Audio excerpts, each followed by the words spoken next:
Gumawaseneno ka Sirkal timo. An kalure gi pacha taneno ka ntie gimiluongo ni public interest deficiency. Matiende ni Sirkal timo gigo modwaro kapok ong'iyo gigo ma japiny onego bedni dwani omi. Sirkal ma Kenya kalure gi Article 10 of the Constitution onego ong'i achiel kuom values monego Sirkal onego bedni consider kotimo gimoro amora, including ko okelo kata policies kata kokelo kata positions.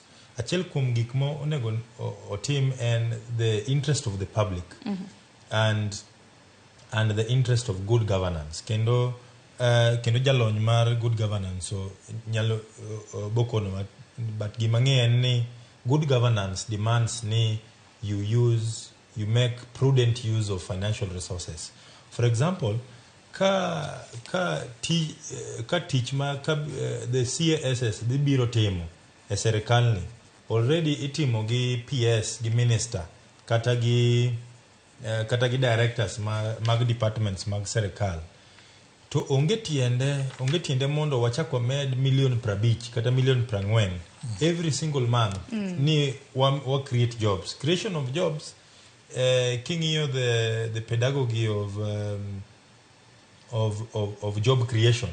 Job creation in government kata loso chenro mag tich e Sirkal oko mean ni onegi ilosi at a high level. In fact, good governance demands ni kantie thuolo minyalo keti, thuolo gi oket gi